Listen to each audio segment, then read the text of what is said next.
Hello, my name is Justin Choi, and this is my CATA 439 lab exam final. This is going to be video 1, starting off with a hold relax of the anterior and posterior scalenes.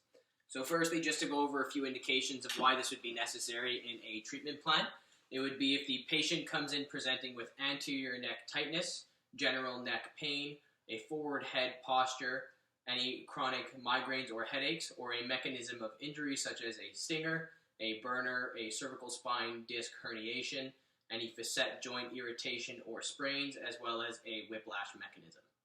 So, to start off, we want to get our patient into a comfortable position lying down. Everything all right? Good. I'm just going to get you to roll backwards towards me so that your head is going to be hanging off of our high-tech table. So, with my left hand, I'm going to be holding the full weight of her head, and with my chest, I'm going to be submersing myself on her just to allow for better stability as we're going to be manipulating her neck. My right hand now is going to be on the medial third of her clavicle. So from here, I'm just going to let my thumb roll backwards so that it falls into the space just posterior to the clavicle. And on that medial third, I'm going to stay there and anchor myself so that I'm on the first rib. Now what I'm going to do from here, we're working on the anterior scalene first. What I'm going to do is I'm going to passively side bend her towards the left side, but I'm going to passively rotate her towards the right side, always maintaining that anchor on the medial third of the clavicle. From this position, I'm going to get you to contract against me going towards the right side. Go ahead. So she's pushing submaximally into a right side bend right now. And relax. Now maintaining that 45-degree rotation, we're also going to now push her farther after we found that first barrier into that left side bend range of motion and have her repeat her submaximal isometric contraction. This is going to be repeated 4 times or until no more range of motion is gained. Secondly, very similar to the anterior scalene release, we're going to do posterior scalene. So the only difference now is that I'm sliding myself out towards the lateral third of her clavicle. I'm going to slide my thumb backwards so that it falls just posterior. So I'm still on that first rib, but now I'm on the lateral third of her clavicle. Again, I'm going to make sure that my chest is stabilizing her at the top of the head. Passive side bend away, so towards the left side to release the right scalenes. And now I'm going to rotate her 45 degrees towards her left side now. So I'm maintaining that anchor, maintaining her positioning of her side bend and rotation towards the opposite side this time.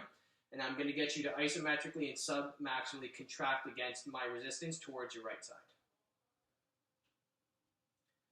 And good, relax. So in either case, after the 6-second isometric contraction, we're going to allow the patient to relax for 10 seconds afterwards, and then bring them into their new barrier and new range that we found. Feels all right? Mm-hmm. Good, thank you. For our second step of the skills exam, we're going to be demonstrating the McKenzie protocol. This will typically be done for people who have lumbar spine disc herniations that will present with symptoms such as a decrease in pain when supine, but an increase in pain when seated or standing, as well as an increased pain and symptoms when moving into a lumbar flexion position. However, a decrease in pain as well as a centralization of symptoms when moving into extension. So our first step in this McKenzie protocol is going to be a prone lay. So Val, I'm just going to get you to flip over onto your stomach. Arms by your side, that's it. You can rotate your head whichever way. So all we're doing here is we're allowing the patient to lie completely still for 5 minutes. We could always add in an extra pillow for comfort and support here if the patient feels it. Are you okay? Mm-hmm. So she's fine, so we're going to leave it as is, but the pillow could be added for support. For our second step in our McKenzie protocol, we're going to move to a partial press-up. So Val, I'm just going to get you to bring your hands right underneath your shoulders, looking for a very slight extension starting at the lumbar spine now, keeping the neck in a neutral position. So just chuck the chin, yeah, exactly. Tuck the chin down, and we're just keeping the ASIS still on the table from this point, and now again we're going to hold this position for the next 5 minutes. Our third stage of our McKenzie protocol is going to be a full press up. So now Val, from this position I'm going to get you to fully extend the elbows up, maintaining ASIS on the ground, so bring yourself down just a little bit. And with this position now we're going to go through repetition. So I'm going to get you to go all the way down through that partial press up, and now back up to a full press up again. So this is going to be done 10 repetitions 6 times per day. We're looking for that passive lumbar extension here. So most of the work should be done by the arms in this case. Our fourth step of our McKenzie protocol, Val, you can come to a standing position here. So what we're going to do is we're going to be taking the palms of our hands, and that's going to be put on the lumbosacral junction. What we're going to do here is we're going to be pushing our pelvis forward as we're moving through extension, coming backwards. And now we're going to hold this position in extension for 20 seconds. We're going to want to repeat this for 6 repetitions, 6 times throughout the day. Very good. Our 5th stage, our McKenzie, is going to be a seated cat-cow or seated pelvic tilt. So Val, come and take a seat here.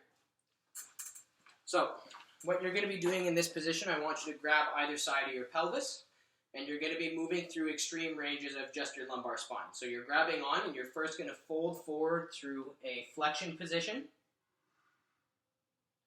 You're feeling for that anterior pelvic tilt now, and now you're going to bring yourself backwards into extension, going through that posterior pelvic tilt. So just rocking yourself through the extremes back and forth there. So 1 repetition is going to count for 1 flexion and 1 extension. We're going to repeat this 15 repetitions 3 times over the course of the day. Our final stage of our McKenzie is going to be a supine lay with our knees to chest. So Val, come on and lie down here on your back. So what we're going to do here is I'm going to get you to bring 1 knee towards your chest. You can use your arm to support you. Second knee is going to follow that up.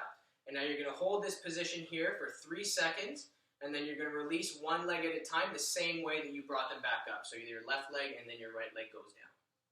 Good. So this is going to be done in repetitions as well. This is going to be 10 repetitions done 6 times per day with that 3-second hold with the knees both in full hip flexion to the chest.